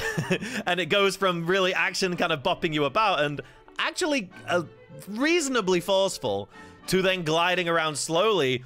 It makes some people feel sick, man. It makes some people feel quite nauseous. So if you are someone who is a little prone to that kind of motion sickness from simulators and things, just, yeah, be warned, you may not get on with this one. I, however, absolutely love this thing, and I'm really pleased because it's the ride that's easiest to get on in Fantasy Springs. It's always the one that the passes run out the latest for. They always seem to come up later on in the day as well, and as you can tell from this list, I think it's really, really good. But clearly not as good as this next ride, because that's how rankings work. At number 9, we're going to an opening day attraction at Tokyo Disney Sea. This is another thrill ride that combines storytelling with thrills and amazing themed environments and special effects in a way that's so fast-paced and so exciting that I'm not sure any other ride actually captures the same pace as this does. Indiana Jones Adventure Temple of the Crystal Skull. No, it has nothing to do with the 4th movie. And actually opened a significant amount of time before that movie came out, but still had Crystal Skull in it. Yeah. The ride is not based around aliens, but instead around an ancient temple, very Temple of Doom kind of thing. The queue is absolutely phenomenal. You sort of shuffle around through the trees, exploring, and then you stumble upon this temple, and when you get in, you're greeted by this enormous statue. And when you get closer to it, you'll notice as you look down, there are real skeletons laying there on the floor. You get deeper and deeper into the cave, and then you'll find your vehicle, which is a small Jeep. Well, actually, I guess it's a pretty big Jeep because it fits like 12 people in it. And off you go, careening through this forbidden temple, knowing that you're not supposed to be there. New traps and chills and thrills around every single corner.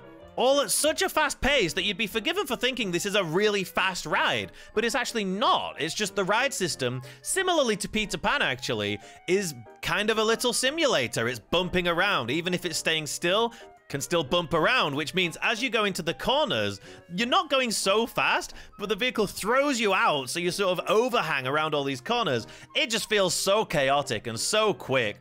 And pair that with all these amazing things that you're looking at, like boom, skeletons, boom, snakes, boom, terrible projections of beetles or something. Oh, I don't like that part. They really need to replace those projectors. I mean, they did put up on the website recently that the ride would be closed for a year for refurb, so I got excited, but then they took that off the website, so I don't know if that's happening anymore. But yeah, if you like thrill rides, you have to check this one out. It is so, so good. And probably in any other park, this would be number 1, but Disney Sea just has really good rides, you guys. I really like it there. Next up is one that's definitely number 1 on some people's lists, and I can respect that. When this ride opened in 2020, it really took people by storm. Disney were trying something very, very different. The pace of this ride was very slow and methodical. The way they choose to tell the story of this classic Disney animated movie. And then the outside of the thing is just gorgeous. This is the Enchanted Tale of Beauty and the Beast. And this is one of those rides where the story of the ride really starts so much earlier than actually boarding the vehicle.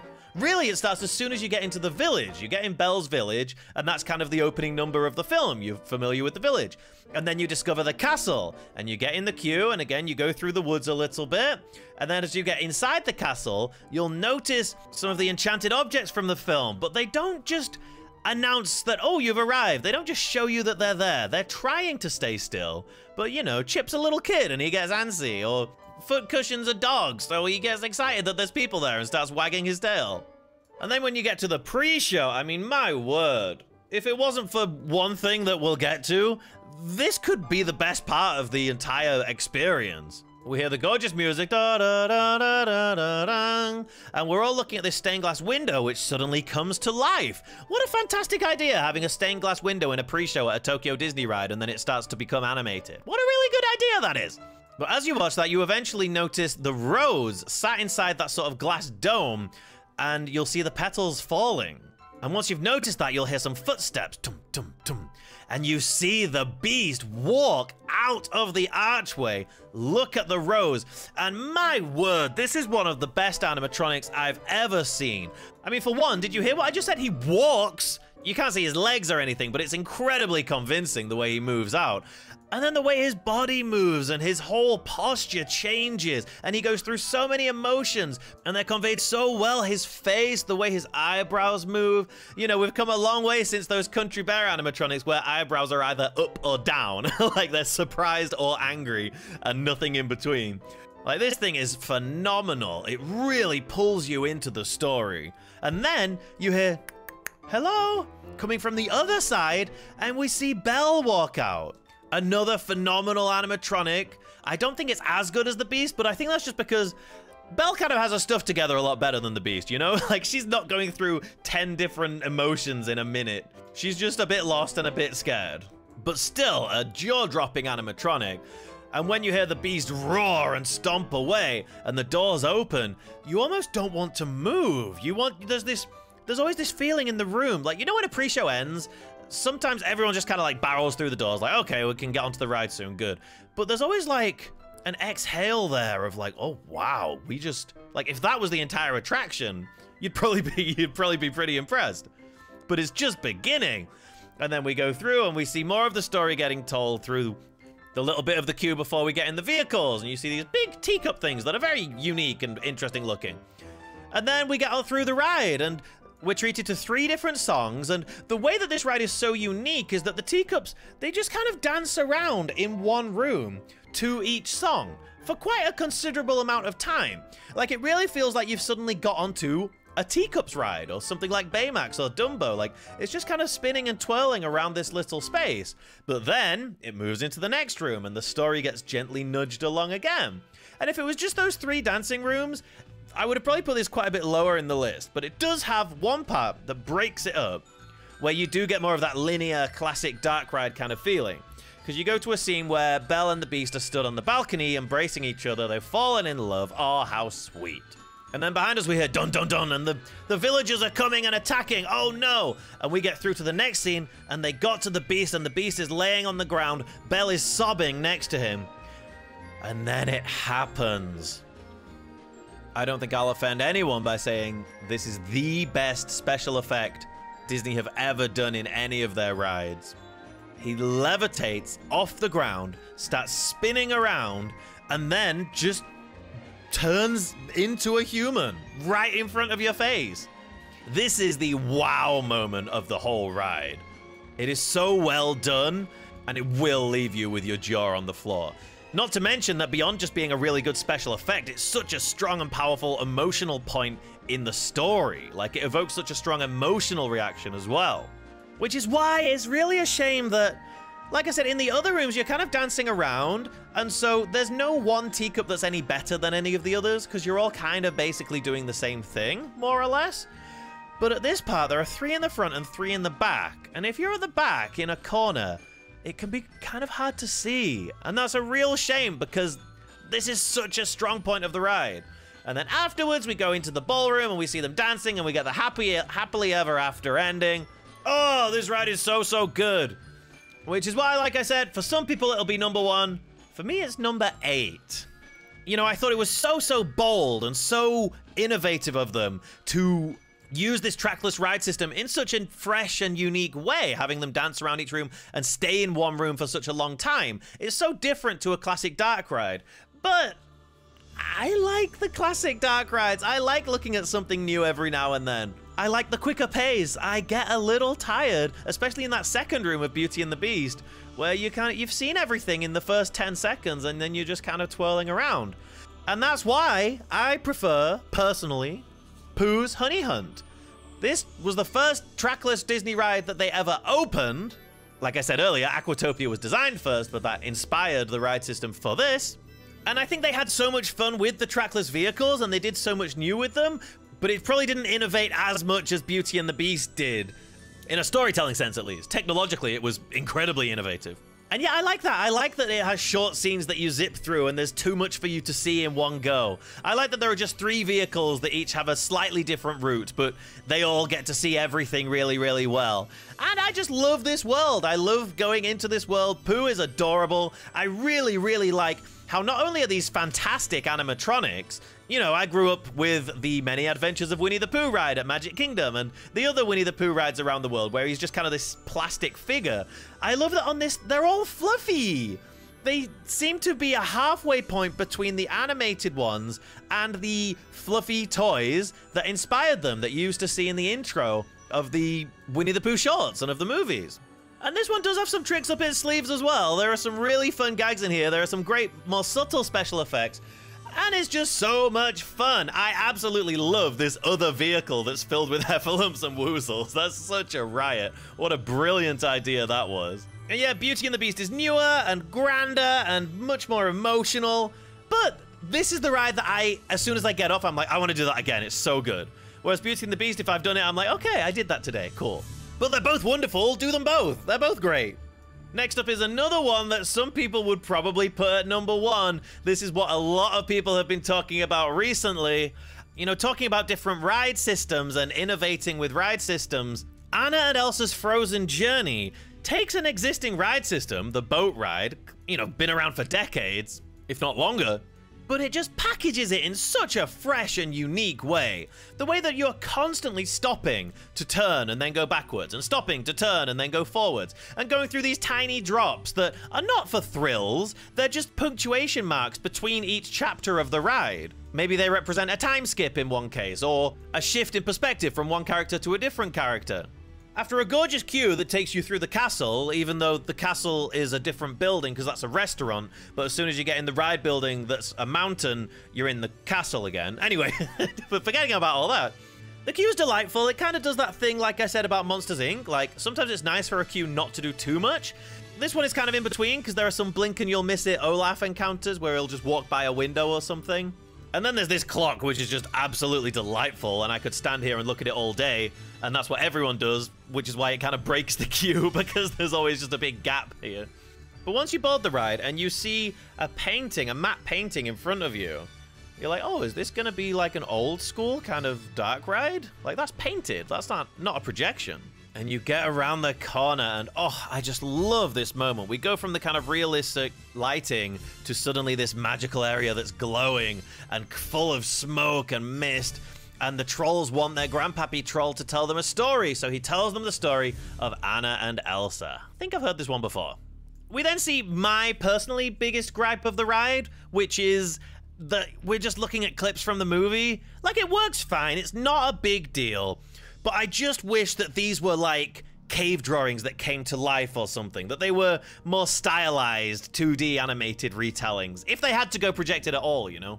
But forgetting about that, we move through and this first scene does so much. It does so much. For me, it establishes that we're sort of inside this retelling of a story from the trolls. So none of it is literal. We're not actually riding a boat through the middle of the castle. This is just kind of an interpretation of the story. And I think it's really cool that the designers freed themselves of any shackles of like, oh, but this wouldn't actually be here or anything like that. They're just like, no, let's just tell this story in a really interesting way. So we see Anna knocking on the door, little kitty Anna, she's so cute. And she goes, dum dum dum dum, do you want to build a snowman? And then the entire door with her figure turns at exactly the same time as our boat is turning in the opposite direction on a turntable. And we get the reveal of Elsa, who's sat there, you know, having a mental breakdown, bless her. And it's so emotionally impactful. It sets up that this is a ride where anything can happen. It tells you that this is a story of Anna and Elsa. Yes, Olaf's gonna be in here, but we're not really doing the silly haha there's the dancing snowman ride. We're doing the my sister nearly killed me twice ride. It's phenomenal. It's absolutely fantastic. And it's also exactly what Disney Sea needed. It needed more for families to do. It needed more for young kids to do. And this ticks that box. I mean, I do wonder how many young kids wanted a ride that's like so emotionally heavy. But hey, like, don't underestimate kids, you know, they like that stuff too. Kids watch Frozen, you know, they enjoy it. Not just for the silly gags and things, I'm sure. Having said that, I do think, like, Disneyland has a really grand, emotional retelling of a classic Disney movie, Beauty and the Beast, and then Disney Sea has this as well. I think they're both wonderful, but I think we're done now, please. Like I said about Monsters, Inc., that I love that they put so much money into something that's fun and silly and makes you laugh and smile. And maybe we need to get back to that a little bit. But I love, as someone who adores rides, I love rides being used to tell new stories and to evoke these new emotions that they really didn't try to do for a very long time. Absolute showstopper. Obviously, you have to ride Frozen Journey if you're at Disney Sea. It's just what you have to do. But I've still got 2 more Disney Sea rides on the list. Next up are 2 rides that, I mean, I know I've been throwing the word classic out a lot, but if you were ever going to use that term, it would have to be for these 2 rides. You could put these 2 in either order, I think, and the cool thing is they tend to have shorter waits, so you can always get both of them done, and you absolutely should do both of them. Even if you've done them at the other parks around the world, just do them again, they're that good. At number 5, I'm putting Pirates of the Caribbean. This is very much the older version. It actually has some of the more questionable scenes that all of the other parks have changed, but Tokyo hasn't yet. It does also have Jack Sparrow in there as well, but it has that great scene like the California version has where you go through the bayou slowly at the start, and then you dive into the caves and you have the whole caves thing, and then you finally get to see all the pirates pillaging and plundering and rifling and looting. It's just wonderful having a really long boat ride with so many animatronics to see, so much going on, and just genius design. I'm not gonna go too deep in Pirates of the Caribbean because, I mean, there are millions of videos about it already, I'm sure, but it's fantastic. For me, however, I'm a weirdo. I like things a bit more weird, and I think we overlook how weird Haunted Mansion actually is. Like, we kind of take it for granted because it's been there for so long now and it's kind of part of the cultural zeitgeist. It's very strange. It's very unique. You go in a room and the walls just start stretching. And a voice tells you there's no windows and no doors, like you're not getting out. Tokyo Disney's Haunted Mansion has been basically untouched since the park opened over 40 years ago. So some of the things are looking a tiny bit dated, but also some of the changes they've made in the American parks more recently, they never did here. So we get to see actual real hitchhiking ghosts in the vehicle with you, which is awesome. We have the old Beating Heart Bride. You get a really classic version of the Haunted Mansion, and it's still so good. It's timeless, you know, it still looks absolutely incredible. Again, Tokyo Disney's maintenance mean that even these older rides, they look brand new. They still look so good. I ride Haunted Mansion every time I go, and you should too. And with that, my goodness, it's top 3 time. Top 3. So, some of you may be scratching your head trying to figure out what I haven't said yet. Maybe you can figure out 2, but not the other one. Maybe you know exactly what I'm about to say. Because you know all about Tokyo Disney, because you've been a subscriber to this channel for a long time and you've watched all of my wonderful weekly videos about the Tokyo Disney parks. If you are one of those people, this may surprise you, because at number 3 is Sinbad's Storybook Voyage. And anyone who's watched my other Disney Sea video will know that in my original ranking there, I put Sinbad at number 1, and it really is number 1 in my heart. I think I said that about Tinkerbell as well, though, didn't I? I can have lots of number 1s. I love them all. But yeah, I do think there's just a couple of other rides that they have more going for them. If you don't know what Sinbad's Storybook Voyage is, this is a Disney boat ride, just like Pirates of the Caribbean, just like It's a Small World. Actually, it's sort of a combination of the 2 of them in more ways than one. Because you have this really highly stylized scenes, which have small animatronic figures that are so cute and cool. But the ride really takes you on an adventure. And you go to a lot of different places and you see people kind of battling and things. And that gives it a bit more of that Pirates of the Caribbean edge to it. This is an enormous boat ride that goes through a bunch of different areas. And you see really amazing animatronic figures from the very big to the very small. And it would probably be this high up the list anyway. But then there's Chandu. It's Chandu. He's an adorable little tiger called Chandu. And he helps Sinbad on his adventures, and he's Chandu, and he likes bananas, and he's Chandu, and he's a little tiger buddy. We love Chandu a lot here at 8-Bit Theme Park. My house is absolutely full of Chandu things, and I have no apology for that. But the Disney Imagineers weren't even satisfied with that. They were like, no, we're not just making a ride with a bunch of amazing scenes with big animatronics and small animatronics. We're not even going to rest at having an adorable little tiger sidekick for him. No. We want this ride to feel like it's based on a Disney animated classic that doesn't exist. What is the best thing about those animated classics? Cute sidekick? Check. Amazing characters and locations? Check. Alan Menken score? Oh yeah. Oh gosh, we can't get the man who has more Oscar awards than anyone else on the planet to do a ride in Tokyo Disney, can we? We can't get Alan. They got Alan Menken. He wrote the song to this ride, and anyone who's ridden this ride, anyone who's heard the song, will know it's up there with his best. It really, truly is. You are accompanied through this ride by the absolutely delightful song, Compass of Your Heart, which is this sincere story of friendship and loyalty and trust above all else.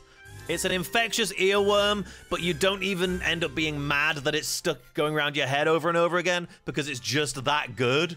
And it really helps to differentiate these already very interesting and very different scenes of the ride. I absolutely love this thing. It is so, so good. It's been closed for 7 months and I'm not okay, but it's opening again soon. You know, we talked about hidden gems earlier. For some people watching this video, you'll be like, Sinbad's not a hidden gem. Everyone knows how good Sinbad is. But for some of you watching this, you might not even know that that's a thing. It's tucked away in the corner of Disney Sea. It's not based on a big movie. You could be forgiven for thinking it's a small little ride.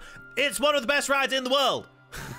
And it always has like a 5 or 10 minute wait in a park where most of the rides have over an hour-long wait. So there's no excuse, unless it's closed, like it's closed right now. There's no excuse to not ride Sinbad's Storybook Voyage at Tokyo Disney Sea. It gives this park so much heart and so much warmth that it desperately needed, and I absolutely adore it. Okay, number 2. At our last ride at Disneyland, I kept teasing we were getting to something more controversial than the other ones later on. Splash Mountain is still at Tokyo Disneyland. It's the only one in the world now. And I'm not saying that the others shouldn't have changed. I'm not even saying that this shouldn't change. I'm just saying it's a very, very good ride. And personally, I think it's the best ride at Tokyo Disneyland. You know, we've talked about dark rides that have amazing scenes and cute animatronics and good soundtracks. And then we've also talked about thrill rides, which have a bit of a thrill. We've talked about transport rides, which give you amazing views of the park. This does all of that in one ride. And on top of all that, it even gives you a big old drop with a water splash so you can cool down in the summer. It's a really long ride with a bunch of different scenes, a wonderful cohesive story that has a beginning, middle, and end. A bunch of different wonderful songs, some great dips along the way, like it's not just one big thrill at the end, it's got a few other ones tucked in there as well. It builds up the peril to turn it into a thrill ride, just for that big climb hill at the end, into the big drop. And then when you've done it, you get this amazing payoff of all these critters singing to you, congratulating you on being so brave as to do the big drop. You know, I talked about the parks from a child's perspective a lot in this video, right? And how it's important to have small roller coasters to build up their confidence. Splash Mountain is a wonderful one for that because you don't get off the ride like, oh, that was scary, like you might with Tower of Terror, for example. You get off the ride like, I did it and it was fun and it was cute and I liked it. It was scary, but I did a big scary thing. You know, the ride doesn't pretend the big drop isn't scary. It actually heightens the fear aspect to then heighten the feeling of accomplishment afterwards. It's one of the best rides Disney have ever designed, and considering that we don't know what could be coming in the future, it's even more of a reason to definitely ride this one. Tokyo always had the best version of Splash Mountain anyway, and now it's the only one. And that's why it's my favorite ride at Tokyo Disneyland. It's honestly the one that I enjoy the most. So that means that number 1 is a Disney Sea ride, doesn't it? You all already know what I'm gonna say. It's the first ride you look at when you enter the park. You walk through the gate, you see a volcano, you say, oh my goodness, that's a volcano. And then you see a car jump out the side of it, and you say, what's that? That's Journey to the Center of the Earth. And as you walk over to the volcano, under the archway, into the caves, into the ride's entrance, you'll see magma pouring down the sign for this ride. You get inside and you can see some open cavities on the ground where there's lava bubbling away and mist coming out. You'll go through Captain Nemo's scientific labs where he's been doing experiments, foreshadowing everything you're going to see on your adventure. What are these eggs? I wonder what's been laying giant eggs. Let's go find out. You then enter a Terravator, which is a small lift that is plummeting thousands and thousands of feet into the ground. Actually, it moves upwards, not downwards, but we don't need to think about that right now. And then as the doors open, you see this enormous machinery pumping away. It's like you're in another world, as if being in Mysterious Island at Disney Sea wasn't already like you're in another world. You've been transported even from there. You honestly feel like you're about to go into the center of the earth. And then you'll see these amazing vehicles, each one slightly different with different dings and scrapes and things, because of course they would be, they're all different, right? Why would they have the same scratches and things on them? You get inside, and I've talked about how I think the best Disney rides are ones that get across more than one emotion. So everything that's been building up to this has maybe been some awed, maybe some awe and wonder, maybe some fear, maybe some apprehension. It seems it's pretty dark, you know, and musty. We get in the vehicle and we turn the corner and we see the singing crystals. I'm like, wow, this is beautiful. You can hear these crystals kind of singing as the wind passes through them. We go through to the next scene. It's a bioluminescent forest. We can see these giant glowing mushrooms sort of swaying side to side. We see these amazing creatures that you could only find this deep underground. They're growing too, because presumably they eat all of the glowing mushrooms and glowing algae. Why wouldn't they be glowing as well? We get deeper underground, things seem to start going wrong. We find some of those eggs that we'd seen in Nemo's labs way back at the start of the queue line. It's probably nothing, let's keep going. You then see this endless lake that really looks like it goes on forever. You can't help but just keep peering into the distance, trying to figure out how far back does that really go? And then boom, there's a sudden jolt of lightning that always makes everyone jump without fail. We turn a corner, everything's red, we can see lava dripping down. Actual fire bursts out of the side. How can this ride get any better? You see her. You see Lava Mama in all her glory, one of the biggest and best animatronics ever made. This thing is as big and gnarly and imposing as it is detailed and nuanced. It has so many small movements as well.